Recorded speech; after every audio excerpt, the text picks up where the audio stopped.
የተከበራችሁ ተመልካቾች እንደምን ሰንብታችኋል? ሻለቃ ዳዊት ወልደ ጊዮርጊስን ለማመስገን ያዘጋጀነው ፕሮግራም ክፍል 1ን ያጠናቀቅነው ለማስታወስ ሻለቃ ማሞ ለማ በሰጡት አስተያየት ነበር። ዛሬ ክፍል 2ን ይዘን ቀርበናል። በዚህኛው ክፍል በዕለቱ ከመድረክ ላይ ስለ ሻለቃ ዳዊት የምስክርነት ቃል የሰጡትን እንግዶች ጨምሮ በጊዜ መጣበብ ምክንያት ያሳደርነውንና አስተያየቶቻቸውን በቪዲዮ ቀርጸው የላኩልንን እናቀርባለን። ወደ ተከታዩ ክፍል 2 ቅንብር በሙዚቃ እንሸጋገር። አቤት አቤት ታሪክ ይወረደል በቻቻ ተምተው እስኪ ትግረኛ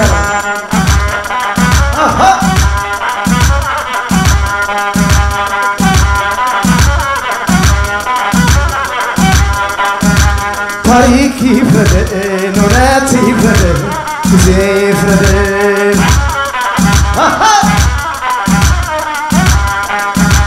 ታሪክ ይፍረደን እውነት ይፍረደን ጊዜ ይፍረደን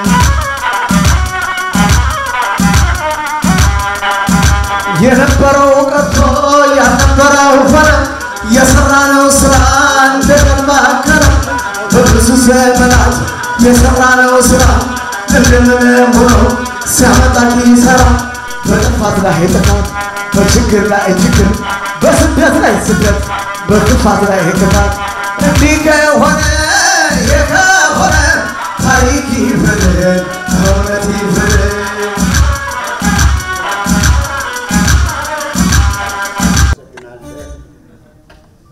ሻምበል በላይነህ ሻለቃ ዳዊት ወልደ ጊዮርጊስ በሀገር ቤት በበርካታ የተለያዩ የመንግስት መስሪያ ቤቶች መስራቱን በተደጋጋሚ ገልጸናል። ወደ ስደቱ ዓለም ከመግባቱ በፊት በእርዳታ ማስተባበሪያና ማቋቋሚያ ኮሚሽን በዋና ኮሚሽነርነትም አገልግሏል። አብረነው ከተሰማራን ሰራተኞችም የምስክርነት ቃላቸውን የሰጡ ብዙዎች አሉ። ሁላችንንም ይወክላል ያልነውን የአንደኛውን ባልደረባችንን ብቻ መርጬ ላካፍላችሁ። እንዲህ ይላል። የተፈጥሮ አደጋው ያደረሰውን ጉዳት ለመቋቋምና አደጋውን ለመከላከል የተቋቋመው የእርዳታ ማስተባበሪያና ማቋቋሚያ ኮሚሽን ያኔ ማማኮ ነበር ምንለው ባጭሩ ስሙ እስከ ተቀየረበት 1984 ዓመተ ምህረት ድረስ 4 ኮሚሽነሮች ተመድበውለት ነበር። ከነዚያ 4 ኮሚሽነሮች መካከል በምክትል ኋላም በዋና ኮሚሽነርነት ድርጅቱን የመራው ዳዊት ወልደ ጊዮርጊስ ነው። በተለይ በኢትዮጵያ አቆጣጠር በ1977 ድርቅ የሚሊዮኖችን ህይወት ለማትረፍ የተደረገው ዓለም አቀፍ ንቅናቄ በወቅቱ የነበረውን 7000 በላይ ሰራተኞች በማስተባበርና በመምራት በሀገር ውስጥም በውጭም ከፍተኛ አድናቆትን አጎናጽፎታል። ኮሚሽነር ዳዊት በውሳኔ አሰጣጡ በአስተዳደር ችሎታው ከኮሚሽኑ ሰራተኞች ከፍተኛ አክብሮትና ፍቅር የተቸረው ጠንካራ ሰው ነው። በዚያን ጊዜ ከተከናወኑ ታላላቅ ፕሮጀክቶች ውስጥ ብዙ 100,000 ኩንታሎችን የሚይዙ የእህል ማከማቻ መጋዘኖች የተሰሩ ሲሆን የአየር ትራንስፖርት ተደራሽነትም እጅግ አስፈላጊ ስለነበር ከመላው ዓለም የተገኙ 40 አውሮፕላኖችና ሄሊኮፕተሮች ለ2 ዓመታት ተሰማርተው ሰርተዋል። በተጨማሪ 2 ዳሽ 6 አውሮፕላኖችም ተገዝተው ድጋፍ ሰጥተዋል። የእርዳታ እህልና ቁሳቁሶችን በማጓጓዝ ተግባር ደግሞ ከ5000 በላይ ተሽከርካሪዎች የተሰማሩ ሲሆን በኮሚሽኑ ዕድሜ ትልቁን ውጤት ያስመዘገበበት ጊዜ ነበር። ይህም በወቅቱ በነበርን ሰራተኞች ህሊና ውስጥ እስከ መጨረሻው ተቀርጾ ይኖራል። ኮሚሽነር ዳዊት ለሰጠን አመራር በዛሬው ዕለት አክብሮታችንን ፍቅራችንን በታላቅ ትሕትና እንገልጻለን። እድሜ ከጤና ጋር እንወድሃለን።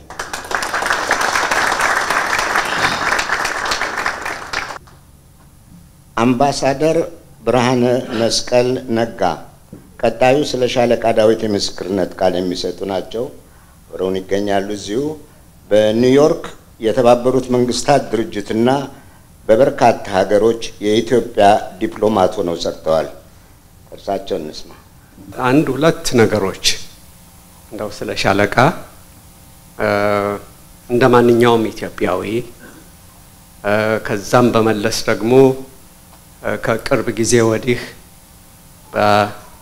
ባለን ግንኙነቶች አብረን በመንሰራቸው ጉዳዮች በመመስረት እንደው ያለኝን ግንዛቤ ከሌሎችም ከሰማሁት መጽሐፎቻቸውንም አንብቤ ካገኘሁት እንደው የራሴው ትምህርት ከዛ በመነሳት እሱን ነው ማጋራት የምችለው። እንግዲህ ቅድም እንዳልኩት ያው ውጭ ጉዳይ ሚኒስቴር ከ40 ዓመት በፊት ነው የገባሁት። ማለት ያ ልክ ሻለቃ ከውጭ ጉዳይ ብቻ ሳይሆን ከኢትዮጵያ መንግስት አገልግሎት ሲወጡ አገር ጥለው ሲወጡ ነው ማለት ነው። እና ውጭ ጉዳይ በነበርኩበት ጊዜ አንድ ነገር የተረዳሁት ነገር ቢኖር እንግዲህ በደርግ ጊዜ ነው። በዛን ወቅት የዲፕሎማሲው የኢትዮጵያ ዲፕሎማሲ ሪል ትልቁ ትኩረት የነበረው የሀገሪቷን አንድነት እና ሉዓላዊነት ማስከበር የሚለው የዲፕሎማሲው ራሱ ትልቁ ስራችን ውጪ ያለ ነው። በዛ መስመር የምንሰራው ያ ነው። እንደው ዩኤን መተው ቢታይ በተለያየ መንገድ የምንሰራቸው ነገሮች ሌላ ብዙ ነገር አይታየም። ያው ቀዝቃዛው ጦርነት የሚባል ነው አይደለም? የሶሻሊስት ካምፕም ስለሆነ በዛ ጊዜ የነበረው መንግስት ግን በዛ ጉዳይ ላይ ትልቁ ትኩረታችን ሆኖ ስንሰራ እነማን ናቸው በዚህ እንደው በእኛ በዲፕሎማሲው በኩል በዛ ላይ እንደ በተለይ ለወጣቶች ዲፕሎማቶች እንደ አርአያ ሆነው የሚታዩ ሰዎች ያልን አንዳንድ ነገሮች ውይይት በሚደረግበት ወቅት የሻለቃ እውነት ድምጽ ስም ነበር የሚመጣው። እንግዲህ ብዙ ነገሮች ሊባሉ ይችላሉ፣ የተለያዩ ነገሮች ግን ውጭ ጉዳይ በዛ ጊዜ የነበረው ፕሮፌሽናሊዝም እንደው ደረጃው በዛ ደረጃ እንዲጠበቅ ብዙ ጥረት ተደርጓል። በጣም ብዙ ኋላ አሁን በኢህአዴግ ጊዜ ነው በኮታ በተለያየ ደረጃ እየመጡ እንዳለ ከውጭ ጉዳይ ኢትዮጵያን ብሔራዊ ጥቅም ከማስከበር ይልቅ የተለያዩ የሪጅኖችን ጥቅም የሚያስከብር ዲፕሎማሲ ሆኖ የወጣው። ለዛም እንግዲህ በደርግ ጊዜ ለነበረው የዲፕሎማሲው እንደው ናሽናል ኢንትረስት የሚለውን ነገር ስር ለመውሰድ የሻለቃ ሮል እንደ ምክትል ውጭ ጉዳይ ሚኒስትር ያኔ ፐርማነንት ሴክሬታሪ ነበሩ የሚባሉት ቋሚ ተጠሪዎች ነበሩ የሚባሉት ትልልቅ ሰዎችን ነበር ከተለያየ መስሪያ ቤት እያመጡ እንዲገቡ ያደረጉት። አንዱ ምናልባት ሰምታችሁ ይሆናል እንደው በኢትዮጵያ ዲፕሎማሲ ታሪክ እንግዲህ እኛ የምንሰማው በጥንት በንጉስ ጊዜ የነበሩትን እና አቶ ከተማን እና አቶ ምናሴን ሌሎችም ከዛም የነበሩትን ይሆናል። ግን ብዙ ነበሩ በደርግ ሲሆን ትልልቅ ሰዎች እንደ ፍስሐ ይመር አሁን አምባሳደር ፍስሐ ይመር የሚባሉ ነበሩ። ሎየር ናቸው። በቅርቡ ከሻለቃ ጋር ስንነጋገር እንዲያውም የኔ አስተማሪ ነበሩ ከሎው ስኩል እዛ ነው ያመጣኋቸው ወደ ውጭ ጉዳይ ትልቅ ሰው የነበሩትና ያ ነበር ትልቁ የውጭ ጉዳይን ካፓሲቲ መገንባት። ሪሊ ጥሩ በአይዲዮሎጂ ሳይሆን ፖለቲከኛ አይደሉም። አምባሳደር ፍስሐ ይመር የኢሰፓ አባል አይደሉም፣ ፖለቲካ ውስጥ አይገቡም።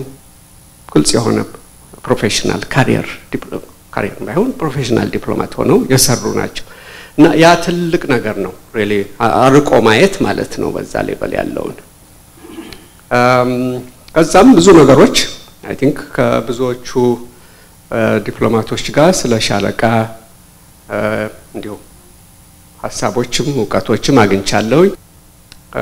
ሁሉ ጊዜ የሻለቃ ጋር ስንነጋገር የሚያነሱልኝ ነገር ምንድነው ኢትዮጵያ የሚል ነገር መሰረቱ እሱ ነው። ሪሊ መሰረቱ ኢትዮጵያ ነው። ኢትዮጵያን ለማዳን ያለን እድል ያማራው መዳን ነው የሚል ነው።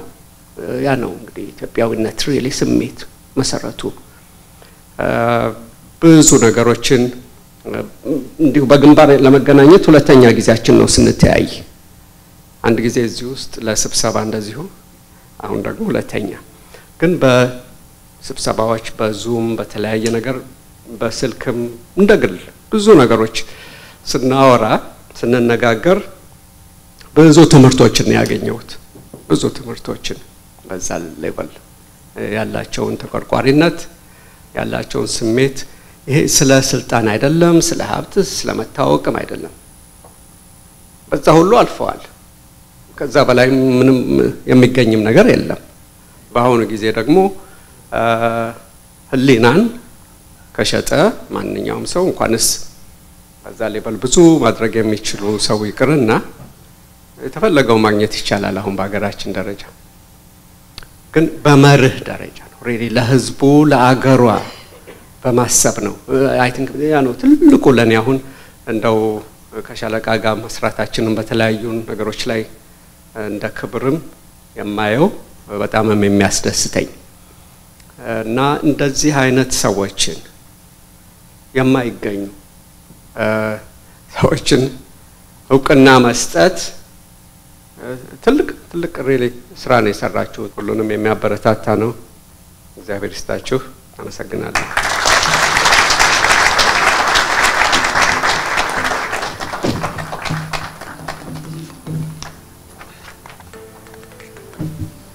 በዚህ ዝግጅት ምስክርነታቸውን ለመስጠት የተቀረጹ መልእክት ከላኩልን መካከል አንድ ሁለቱን እንስማ። የመጀመሪያው ፕሮፌሰር ደምሴ አለማየሁ ይባላሉ። በኒውዮርክ ኮሎምቢያ ዩኒቨርሲቲ ያስተምራሉ። በዓለም አቀፍ ደረጃ ከሀገር እየተዘዋወሩም ንግግር ያደርጋሉ። በምክር ሰጭነታቸውም ይታወቃሉ። ከዳዊት ጋር በቅርበት ይተዋወቃሉ። ፕሮፌሰር ደምሴ ውድ ሻለቃ አጠገብህ በአካል ተገኝቼ የደስታ ተካፋይ ለመሆን ባልችልም ይህ የህይወት ስኬት ሽልማት ለማግኘት በመብቃትህ እንኳን ደስ ያለህ ያልኩ መልካም ምኞቴን የምገልጸው በታላቅ ኩራትና ከልብ ከመነጨ አድናቆት ጋር ነው። እንግዲህ ከ30 ዓመታት በፊት ሬድ ቲርስ የሚባለውን ትልቅ መጽሐፍ አበርክተህልን ነበር። ይህም የአንድን ታላቅ ህዝብ ትግልና ጽናት ለዓለም ያሳየ ስራ መሆኑ በሁላችንም ልብ ተቀርጾ የሚኖር ነው። በቅርቡ ደግሞ የራስን ህይወት ታሪክ ዋት ኤ ላይፍ በሚል ርዕስ ከ70 ዓመታት በላይ ያደረከውን የግል መስዋዕትነት ወታደራዊ አገልግሎትና የማይወላወል የህዝብ ቁርጠኛ አጋርነት ያካተተ ታሪክህን አቀርበልናል። እንግዲህ ያ መጽሐፍ ደግሞ የአንድ ሰው ታሪክ መዝገብ ብቻ ሳይሆን የኢትዮጵያንና የአፍሪካን ታሪክ የቀረጹ ብዙ ክስተቶችን በሚያምር ሁኔታ የሚያሳይ ነው። ስለሆነም ሁላችንም በትውስታ ስንኮራበት የምንኖር ስራ ነው። የአንተ ህይወት የታማኝነት የሀገር ፍቅርና ለዲሞክራሲ ያለህን ቁርጠኝነት የሚያሳይ ብሩህ መብራት ነው። ኤርትራ ከኢትዮጵያ ጋር እንደገና በተገናኘችበት ወቅት ቁልፍ ሚና ከተጫወትክበት የወጣት መኮንነት ጊዜ ጀምሮ በአሜሪካ የዶክትሬት ፕሮግራምህን ትተህ የአገርህን ጥሪ አክብረህ ከህዝብ ጋር ተቀላቅለህ ያበረከትከው አገልግሎት ከራስ ወዳጅነትና የስልጣን ፍላጎት የጸዳና ከትውልድ ወደ ትውልድ ሲተላለፍ የሚኖር ፍጹም አኩሪ ተግባር ነው። ረሃብ በሚሊዮኖች የሚቆጠሩትን ወገኖቻችንን ሲያጠቃ በመሬት ላይ ታዋቂ የሆኑ የሙዚቃ ኮከቦችን በመሰብሰብ we are the people, we are the world በሚል የታወቀውን ዘመቻ መርተሃል። ለተሰቃየው ወገንም ተስፋ አዘርተሃል። በቀዝቃዛው ጦርነት ማቆሚያ ዋዜማ ላይ እንደ አንድ ዲፕሎማት የኢትዮጵያን የውጭ ጉዳይ ፖሊሲ መርተህ በደቡብ አፍሪካ ሀገሮች እንቀሳቀሱ ለነበሩት የነጻነት ተዋጊ መሪዎች ብዙ መመሪያ ሰጥተሃል። በስደት ላይ ያለህም ከጭቆና መፋለም እስከ ዘር ማጥፋት ወንጀሎችን በመክሰስ ብዙ አስተዋጽኦ በማድረግ ቀጥለሃል። በይበልጥም አንተን በእውነት ልዩ የሚያደርግህ የአስገኛቸው ስኬቶች ብቻ ሳይሆኑ ለወዳጆችህ ያለህ ሁለንተናዊ ክብርና ትህትና ነው። ከአመለካከት ጋር የማይስማሙ ብዙ ሰዎች ሊኖሩ ይችላሉ። ይሁን እንጂ የአንተን ታማኝነት ለዲሞክራሲ ግንባታ ያለህን ቁርጠኝነትና ለኢትዮጵያ ያለህን ገደብ የለሽ ፍቅር ግን የሚጠራጠር ይኖራል ብሎ ማሰብ በጣም ያዳግታል። ለምሳሌ ምን አይነት ህይወት የሚለውን መጽሐፍን ማንበብ ወደ ወንድማማችነት ወዳጅነትና የማያቋርጥ የኢትዮጵያዊነት ፍቅር ሰፍኖበት የነበረውን ዘመን አስታውሶ አንድን ሰው በትዝታ ባህር እንዲዋኝ ያደርጋል። አንድ ግለሰብ በአንድ ህይወት ውስጥ ይህን ሁሉ እንዴት ማሳካት እንደቻለ ስናስብ ደግሞ ብዙዎቻችንን የራሳችንን ድክመት ያስታወስን ራሳችንን እንድንጠይቅ ይጫናል። በተለይ ዛሬ ወገናችን አማራው በማንነቱ ላይ ያተኮረ የጥቃት ዘመቻ ታውጆበት በሚገኝበት ሰዓት በማይረቡ ጉዳዮች ተሰማርተን እርስ በርስ በመናኮር የምናጠፋውን ጊዜና ኃይል ተገንዝበን ራሳችንን እንድንመረምር ያደርገናል። የህይወት ታሪክም በዚህ ጨለማ ጉዞ ምርኩዝ ሆኖ ያነሳሳናል። በዓላማ የጸና ህይወት እንዲኖረን የሞራል ድጋፍ ሆነናል የሚል ምኞት ነው ያለን። እንግዲህ ይህ የህይወት ስኬት ሽልማት ለኢትዮጵያና ለአፍሪካ ያበረከተውን ታላቅ አስተዋጽኦ የሚያስታውስ ትንሽ ዕውቅና ብቻ ነው። እውነቱን ለመናገር ለአንተ የሚመጥን ዕውቅና የሚሰጠው አማራው ነጻነቱን ተጎናጽፎ አንገቱን ቀና የሚያደርግበት ወቅት ሲመጣ ብቻ ነው።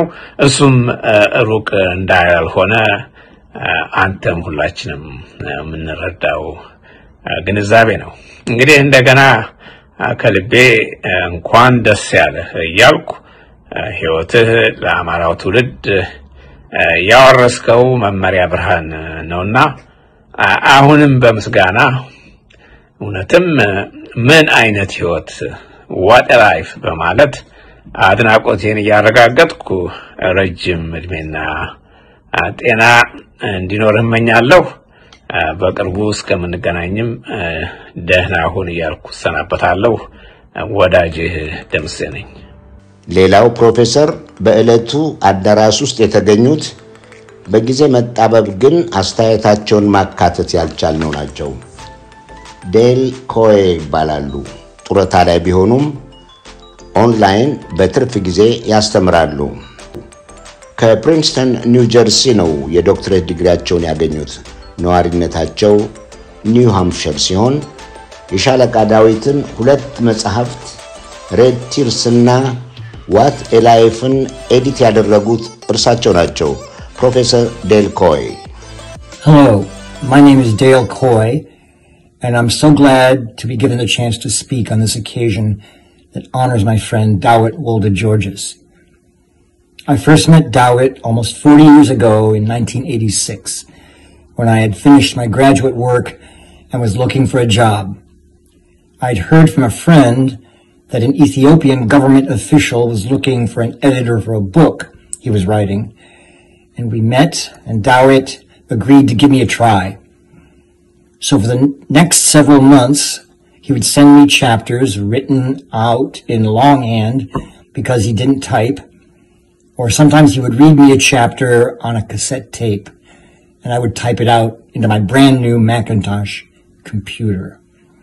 His English is very good, but he told me, I don't have all the words. Make it dramatic. Make them see what I saw in the revolution and in the famine. That book was Red Tears, the first insider look at what was really happening in Ethiopia and Eritrea. It changed the world and is now out of print. That's why last year we worked on a second edition that is now available, or soon will be, on Amazon as a low-priced book.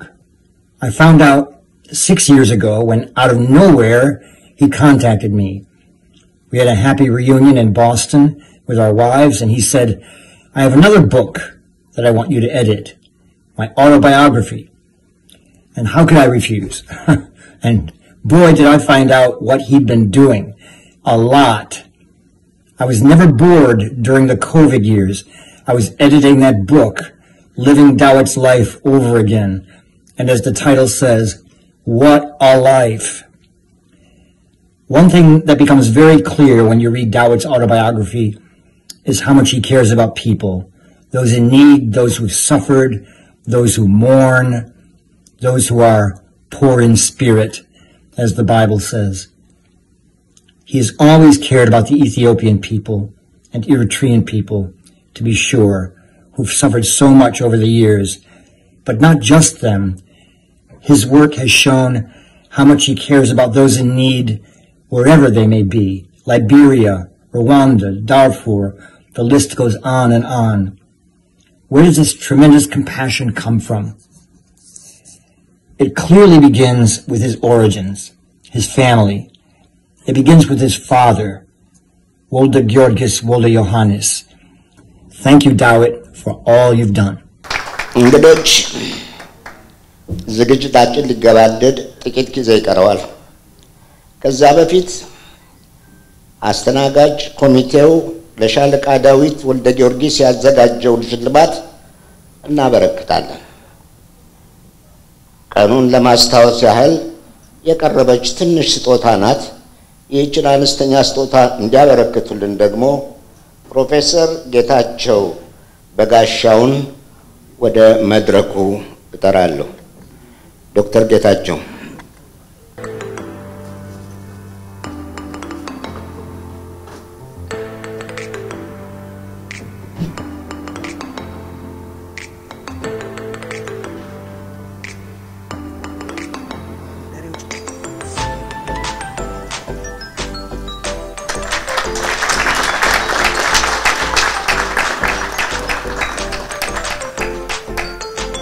የምስጋና ዝግጅቱን በተመለከተ እርሶ የተሰማዎትን እንዲያካፍሉን በትህትና ጠይቃለሁ። ሻለቃ ዳዊት። ብዙ ወዳጆች አሉ፣ እዚህ ብዙ ወዳጆች አሉ። ግን ተደጋግሞ በውጭ ጉዳይና በእርዳታ ማስተባበሪያ ኮሚሽን ስራችንን ስንሰራ ብዙ አስተዋጽኦ ካደረጉት ሰዎች መካከል ስሙን ሊጠራ የሚገባ አንድ ሰው ስላለ ብርሃነ ደረሳ፣ አቶ ብርሃነ ደረሳን ሪኮግናይዝ ማድረግ ፈልጋለሁ።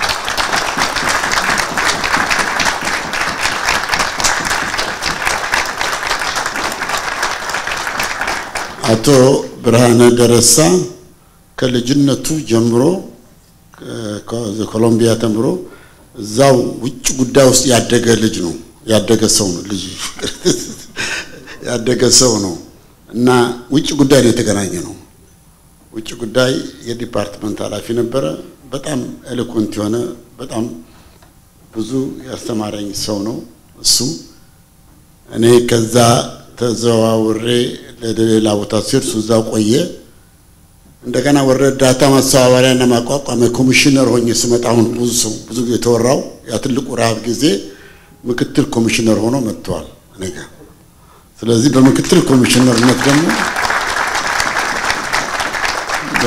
ኮሚሽነርነት ደግሞ አብረን ስለሰራን ያ ሁሉ ምስጋናዎች ሁሉ ለኔ በኔ ስም የሚመጡ ሁሉ ለሱም የሚሄዱ ናቸው ይሄን ማሳወቅ ፈልጋለሁ ግን በታሪክ አጋጣሚ ሆኖ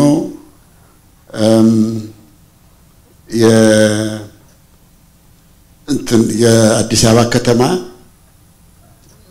ከንቲባ ሆነ ከንቲባ ሲሆን እንግዲህ ሁሉ ጊዜ ውጭ ጉዳይም ቢሆን በእኔ አለቃው ነበርኩ እርዳታ ማስተባበሪያም ቢሆን አለቃው ነበርኩ ግን ከከንቲባ ያለ ደጉሎልኝ ከውጪ ምክትል ቦታ አለ እዚህ ትፈልጋለህ ያለኝ እና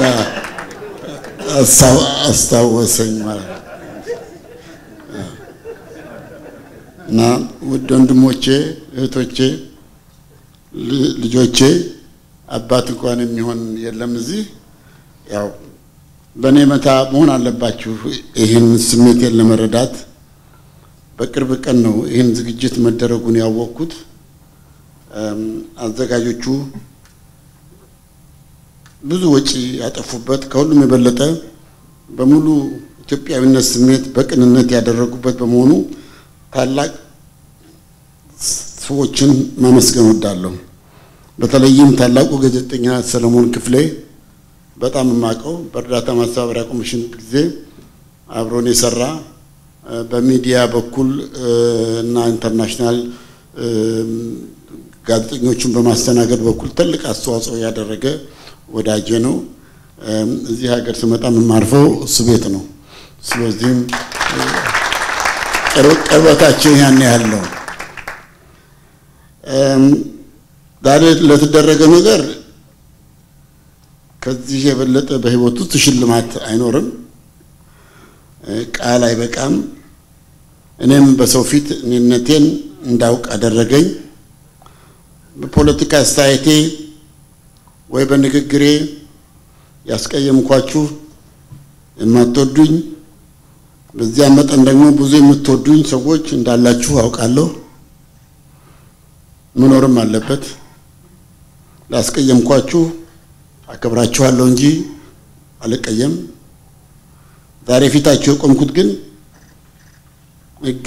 እንደ ሰውና እንደ ኢትዮጵያዊ እንጂ በፖለቲካ አስተያየት አይደለም በንጹህ ሊና የተመሰረተ የስተውን አስተዋጽኦ የሚከታተሉ ሰዎች በእውን በህይወት ይያሉ ማመስገን ይህ ዝግጅት ለአዲስ ባህል በር መክፈቻ እንዲሆን እና ይህም ዝግጅት መለማመጃ እንዲሆን ተስፋ አደርጋለሁ ሰለሞን ክፍሌም ይሄንኑ ብሎታል በተቻለ መጠን ይሄንን ባህል በማዳበር ረገድ እሳተፋለሁ የዛሬው ዝግጅት ከኔ የገዘፉ ኢትዮጵያውያን ይህን እድል ሳያገኙ ላለፉት ሁሉ በህይወቱም ያሉ ይህንን የመሰለ ወይንም ከዚህ የላቀ ክብር የሚገባቸውን የምናስታውስበት ወቅት እንዲሆን እመኛለሁ ምስጋናና ዝናን መፈለግ በአብዛኛው ተፈጥሯዊ ጠባይ ነው ስለዚህም ለሚገባው ምስጋና መስጠት ተፈጥሯዊ ስነ ምግባር መሆን ነበረበት ይህ ዝናና ምስጉንነት ከኛ ጋር እንደሚሞት ማወቅ በህይወት ያለን መመሰጋገርን ባህል ያበዛልናል ያዳብርልናል ከሞቱ በኋላ ስማቸው ለዘላለም የሚጠራ እጅግ በጣም ትንሽ ናቸው ያን ቢሆን የሞተ አያዳምጠውም ይህን በተመለከተ ሰሞኑን ስቶይሲዝም ይሄ የማርከስ ኦሬለስ ፊሎሶፊ ላይ ናምን ዘለቀ ኢንትሮዲዩስ አደረገ። ናምን ዘለቀ በጣም ያነባል፣ ብዙ ያነባል። ነገር በጣም የሚያነብ ልጅ ነው። ብዙ ነገር ያስተምረኛል። ከሱ መጽሐፍ ብዙ ጊዜ እወስዳለሁኝ። መጽሐፉን አንዳንድ መጽሐፎችን እንፈልጋቸው መጽሐፎች ወስድና ማነበው እሱ የሰረዛቸውን ፓርት ነው ማነበው። ምክንያቱም ዋና ነገር ነው የሚሰርዛቸው። ስለዚህ በእውነት ብዙ እንትን ነው እና ይሄ ስቶይሲዝም አሁን ሰሞኑን ማነበው በሱ እንትን ነው። እዛ ላይ ሳነብ ለዚህ ለዛሬው ተገቢ የሆነ አንድ ኮቴሽን አገኘሁኝ። በእንግሊዝኛ ነው።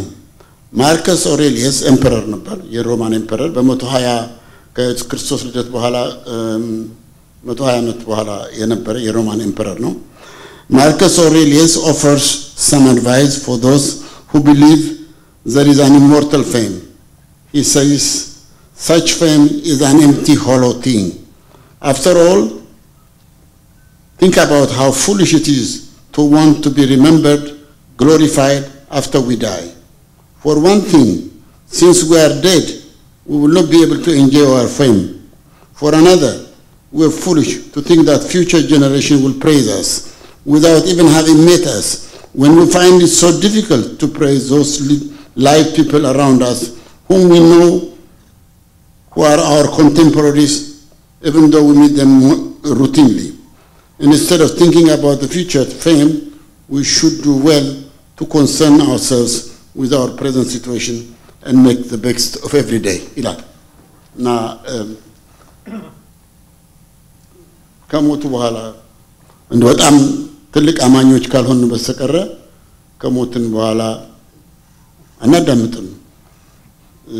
ስለዚህ ምናልባት የበቁ ሰዎች ሊሆን ይችላል፣ ግን ለኛ ይሄን እንደዚህ ለማመን ትንሽ ለተራሰው አስቸጋሪ ነው። በዚህ አጋጣሚ ቅድም የተነጋሁት ነገር አለ። እንጂ ሁለት ግሮች አሉ፣ ሁለት ፈረንጅ ብቻ አለ፣ ሁለት ፈረንጆች። there are only two white people here. I can see my good friend Dale Coy and his wife Beverly. Dale Coy, I met Dale Coy in Princeton University after I defected from Ethiopia in 1986. I was a fellow at Princeton University and I started to write Red Tears.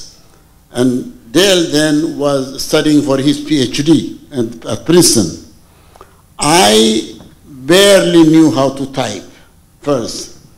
And I didn't know what to do, how to compile what my draft, how to compile it at all. I haven't published any book before. So he was the one who somehow was introduced to me by Henry Bienen, I suppose, yeah? Henry Bienen, Professor Henry Bienen. And he was by my side. He took all my handwritings, he edited the book, and what you saw as Red Tears is both his product and my product. ሰውን በህይወት እያለ ማመስገን ራሳቸውን ማሳነስ የሚመስላቸው ብዙዎች አሉ። ወይንም ደግሞ በምድራዊ ፍክክር ውስጥ እንዳይቀደሙ የሌላውን ስም ማጠልሸት ወይንም ማንኳሰስ የሚመርጡ ብዙ አሉ። ሁላችንም ድክመቶች አሉን። ብዙዎች ደግሞ የሚደክሙት የሚጥሩት ምንም ነገር ፈልገው ሳይሆን በጎ መስራት ስለሚያስደስታቸውና የህይወት ትርጉም ስለሚሰጣቸው ነው። እንዲህ ያሉ ሰዎችን በህይወት እያሉ ማበረታታት በጎ ሰዎችን ያበዛልናል። መመስገን አክኖሌጅመንት መሰረታዊ የሰው ልጅ ምኞት ነውና ዛሬ ፊት ለፊት የማየው የኢትዮጵያውያን ስብስብ ነው። ላለንበት ጊዜ የታላቅ ፎይታ ነው። ከፊቴ ወዳጆቼን ጓደኞቼን ያየው ኢትዮጵያ ሀገራችን ያስተማረችን አንገታችንን ቀና አድርገን ባንዲራችንን ከፍ አድርገን ባንዲራችን ጧት ስትወጣ ማታ ስትወርድ ባለንበት ቀጥ ብለን ቆመን ደረታችን ነፍተን በየዓለም ዳርቻ በኩራት የተጎማመንባት በስም በታሪክ የተከበረች ዘር ሳንቆጥር ተባብረን ተዋደን በየጦሩ ግንባር አብረን የሞትንላት አብረን ባንድ ጉድጓድ የተቀበርንበት በጀግኖች ደም የተለወሰች ምድራችን ይህችን ክቡር ብዙ ጠላት የተመኛትን ግን ያላገኛትን ሀገር ቀንተውባት ተመኝተዋት እንደገና ውስጣችን ገብተው የሚያተራምሱን የቺን የአፍሪካ ተስፋ የጥቁር ህዝብ ኩራት የሆነችውን ሀገር ለማዳን የሚከፈለው መስዋዕትነት አንድነቷ የጠበቀ የተከበረ የዘገች እኩልነትና ፍትህን ያስቀደመች ኢትዮጵያዊ እንደሚያስገኝ የሁላችንም ምኞት ነው። በጎ ዓለምም እየተመኘልን ነው። እድሜ እየገፋ ሲሄድ ለማሰብ ጊዜ ሰጠኝ። ወጣት ሆኜ ሽማግሌ ስናይ እዚያ የምንደርስ አይመስለንም ነበር። እዚያ ስንደርስ ትንሽ ደንገጥ እንላለን። ግን እድሜ የራሱ በጎ ነገሮች ጋር ነው የሚመጣው። ጥበብ ይባላል። youth is the time to study wisdom ይላሉ። old age ደግሞ is the time to practice it ይላሉ። እዛ ደረጃ ላይ የደረስኩት ይመስለኛል። የምንወጣቸው አቀበቶች ይቀላሉ። ምኞታችን ፍላጎታችን ይቀንሳል። ኑሮን በስፋት እንመለከታለን። ከኑሮ የተማርነውን እናካፍላለን። በጉልበት እንደክማለን። ለተሰጠን ሁሉ እናመሰግናለን። ወጣቱን በጽሁፍ በምክር በምሳሌነት ለማነጽ እንሞክራለን። ሞትን በጸጋ እንቀበላለን። ከሞትም በኋላ ስለምንሄድበት እንመራመራለን።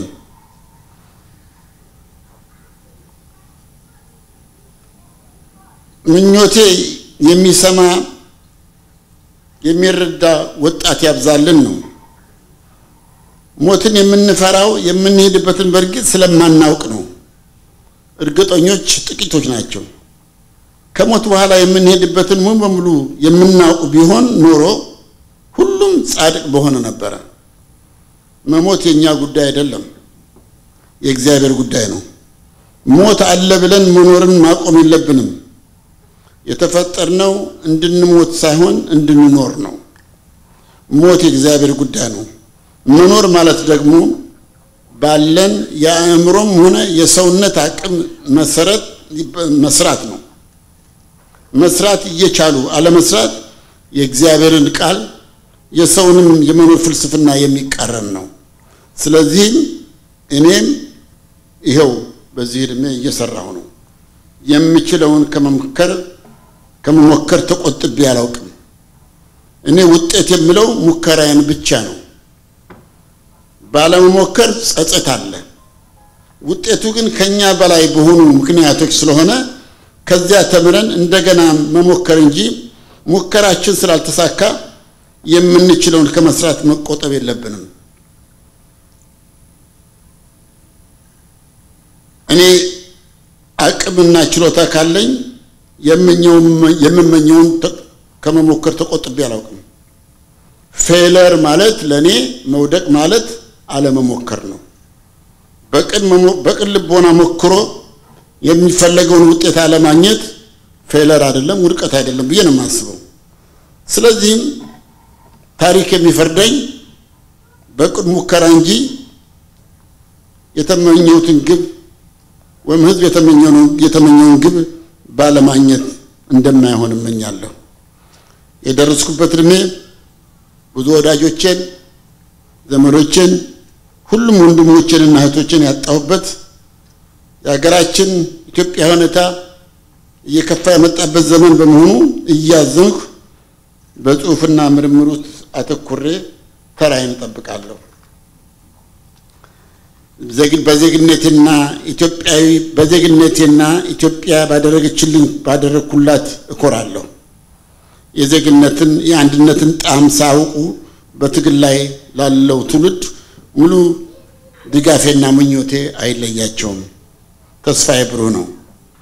ይህችም ሀገር አሜሪካ ጠልላን ጠብቃን ህይወታችን እንዲራዘም በነፃነት እንድንኖር እንድናገር እድል ስለሰጠችን እናመሰግናለን። ስላከበራችሁ እግዚአብሔር ይስጥልኝ። ሁሉ ነገር ተዋለው ማለት አይደለም።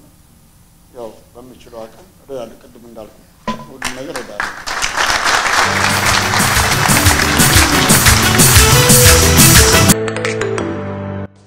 ሻለቃ ዳዊት ወልደ ጊዮርጊስን ለማመስገን የተዘጋጀውን የምስጋና ዝግጅት በመወድስ እናጠቃለው። አቶ ተፈሪ አበጋዝ ይባላሉ። ፍራንክፈርት ጀርመኒ ነው የሚኖሩት።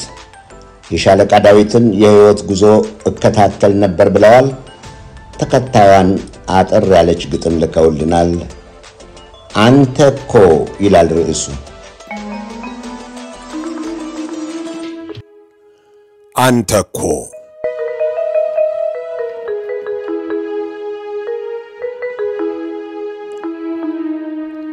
አንተኮ ዳዊት ነህ ዛሬም ብላቴና በመንፈስ ሁሌ ልጅ በስራህ ገናና የጃኖ ለባሽ ልጅ አገርን ያቀና በብዕር ተሟጋች የነጻነት ፋና በሐሳብ ማራኪ መቅደመ ብራና አንተኮ በሙያህ የኮራህ በስራህ የደራህ ምስለ ጊዮርጊሱ ወልደ ዮሐንስ ነህ ድንቅ የዋካ ተክል አገር በቀል ዛፍ ነህ ድንበር ተሻጋሪ ያበሻም ሚስጥር ነህ በኢትዮጵያ ቅኝት አፍሪካን የዘመርክ ደግሞም ቆፍጣና ወታደር ጀበርና ታጣቂ ነፍጥ የነቀነቀ ጠላት አስጨናቂ ስልጡን ባለማረግ ኮከቦች አጥላቂ በምስራቅ በሰሜን ድንበርን አስጠባቂ እንዲያም ሲል ፋኖ ያበሻ ወኔ በኪዳን ታዳጊ ቁሪሳ ታጣቂ በወንጭፍ ተዋጊ ጎልያድን ገጣሚ በጥበብ አዋጊ መለኛና ደፋር በእውቀት አስደግዳጊ ለወገን አለኝታ ለጠላትህ አስጊ አንተኮ ጥቁር አንበሳ ነህ አርቆ አላሚ በአውሮፓ ወንበር ላይ ደምቀህ ተሰያሚ ለአፍሪካ አለኝታ ደራሽ ተቀዳሚ በስራህ ረቂቅ በሐሳብ አስደማሚ ደግሞም ለድሆች ተሟጋች ከረሃብ ገጣሚ ሚሊዮን ነፍስ አዳኝ ከሞት ተፋላሚ ለፍትህ ተጋዳይ ነጻነት አላሚ ልብህ የገዘፈ ስራህ አስደማሚ ለአፍሪካ ኩራት ነህ ለአገር ቀዳሚ ደራሲ ነህ አንተ የተባ ብዕርህ የሰሉ ጣቶችህ ቃታ የፈለቀክ ገዳይ በቃሎችህ ምንዝር ከነፍጠኛ በሰው ልብ የገነንህ ዛሬም ያልተፈታ ቅኔ እየተቀኘህ ለኛ ብላታችን ሊቃችን አንተነህ ዛሬም ያልተፈታ ቅኔ እየተቀኘህ ለኛ ብላታችን ሊቃችን አንተነህ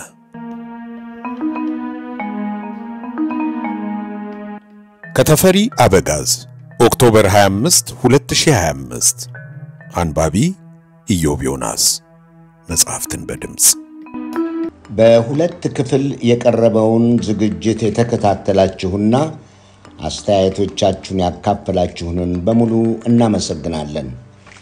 በተለይ አንከር ሚዲያ ሙሉ ዝግጅቱን አስተላልፎ ከ100,000 በላይ ተመልካቾች እንዲያዩት በማድረጉ እናመሰግናለን። በእኔ በኩል በዚሁ እሰናበታለሁ። በእግዚአብሔር ፍቃድ ኢንሻአላህ God willing በሌላ ተመሳሳይ ፕሮግራም በሕይወት ያገናኘን አሜን። ደህና ቆዩን።